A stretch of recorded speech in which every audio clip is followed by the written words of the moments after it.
Morning, જય શ્રી કૃષ્ણ. કેમ છો બધાય મજામાં છે? અને અત્યારે વાગી ગયા છે 10 વાગી ગયા છે. જો આજ સવારની અમારા ઘરે લાઈટ નથી, તો આવું કંઈક ચાલ થોડુંક મોડું પણ થઈ ગયું છે ને. અત્યારે મારે જવું છે મંદિરે, તો પહેલાં મંદિરે જઈ આવીએ ને પછી આવીને બધું કન્ટિન્યુ કરશું. હજુ બધું કામ ને બધું બાકી છે, તો એ માટે તો ચાલો પહેલાં મંદિરે જઈ આવીએ, કેમ કે અહીંયા ઘરથી થોડુંક નજીક છે, ત્યાં જ જાય છે મંદિરે. તો ચાલો.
મંદિરેથી પણ હું ક્યારની આવી ગઈ છે, અને એ પછી મેં નાસ્તો બનાવ્યો. જો આજ મેં નાસ્તામાં શું બનાવ્યું ને, બધા જ નાસ્તો કરવા બેસી ગયા છે. તો જો આજ મેં પાત્રા બનાવ્યા છે, અને બાજરીના રોટલા બનાવ્યા છે. અને અહીંયા હું આજે મમરાને સેવ ને એવું બધું ખાઈશ. જો અહીંયા મમ્મી નાસ્તો કરવા બેસી ગયા છે. Mummy good morning. જય શ્રી કૃષ્ણ.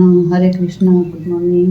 જો આજે અમારા ઘરે લાઈટ નથી, તો આજે એવું લાગે ને સાવ અલગ જ લાગે બધું. તો ચાલો, જો અમે નાસ્તો કરવા બેસી જાય છે. હમણાં મમ્મીને હું ને પપ્પા જાત તો અમે છે ને, તાસીન તો હજી વાર છે સ્કૂલેથી આવવાની, એટલા માટે. તો ચાલો ફટાફટ. પાત્રા એટલા ફાઇન બન્યા, સરસ બન્યા ને પાત્રા, બાર કરતા પણ.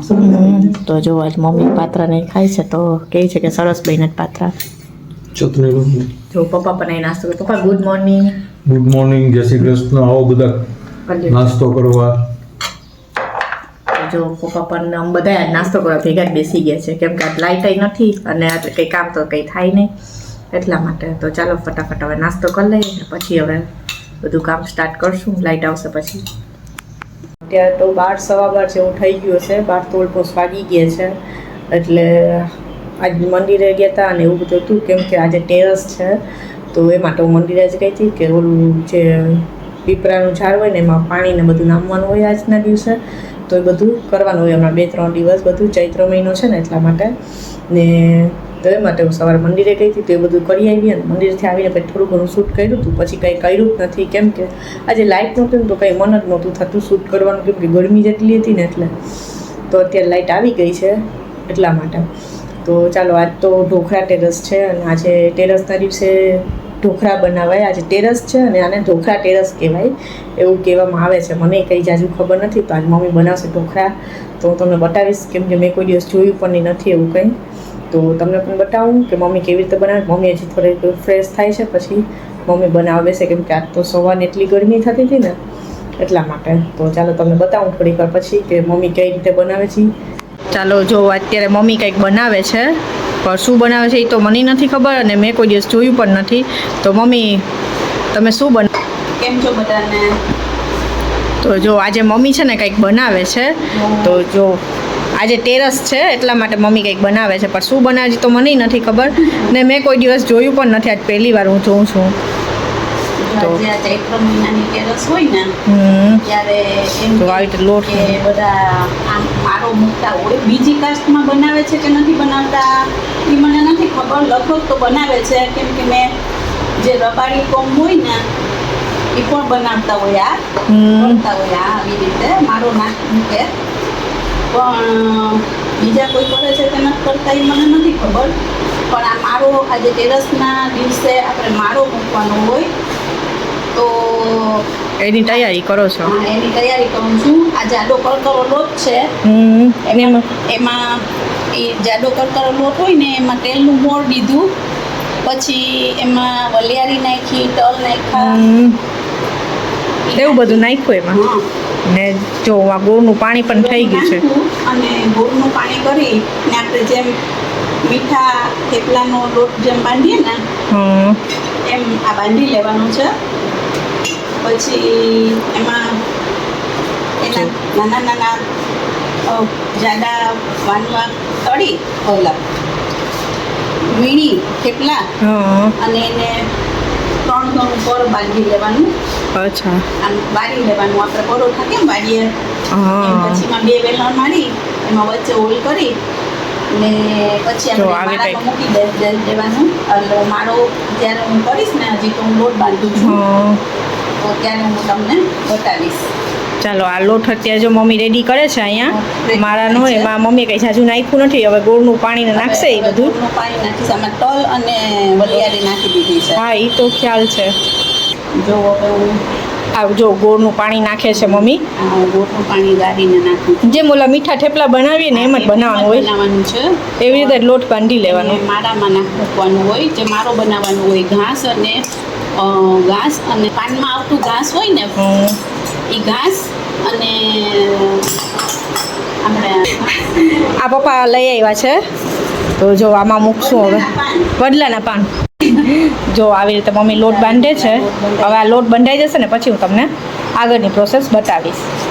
બાંધી અને આવી રીતે ઢોકળા ટાઈપનું બનાવી લેવું. આ ટેરસના ઢોકળા છે આને એવું કહેવાય છે કે ટેરસના ઢોકળા ને જો કુકરમાં આવી રીતે અમે બાફવાના આવી છે. રીતે પહેલાં પાણી નાખી દેવાનું પછી એની માથે વડલાના જે ડાળી ઓલી વડવાઈ હોય જો મમ્મી આવી રીતે કમ્પ્લીટ કરી એની ડાળી છે એ ડાળી આ મૂકી દીધી છે આવી.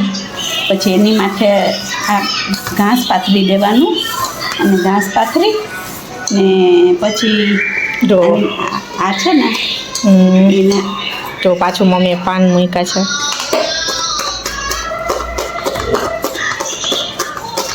પાથરી દેવાના બે ત્રણ પાન પાથરી દેવાના.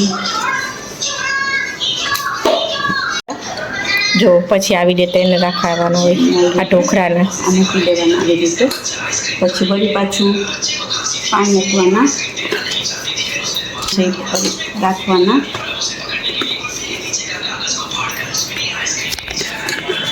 અને ફરીથી પાછું આવી પાછા થોડા થોડા રાખી દેવાના એવી રીતે રાખી દેવાના એમ. તો આવી રીતે એને ગોઠવી દેવાના ઢોકળાને.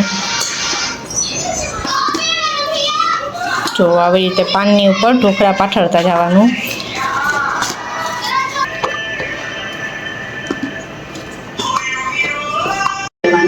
જો પાનની ઉપર બધા ઢોકળા પાથરી દીધા છે.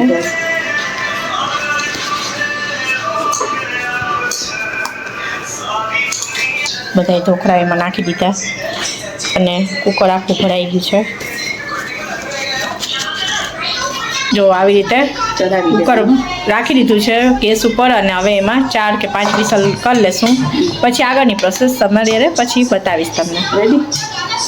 અત્યારે આ બફાઈ ગયા છે આ બધા અને આ પાનનો કલર જો કેવો થઈ ગયો છે મરૂન જેવો થઈ ગયો છે.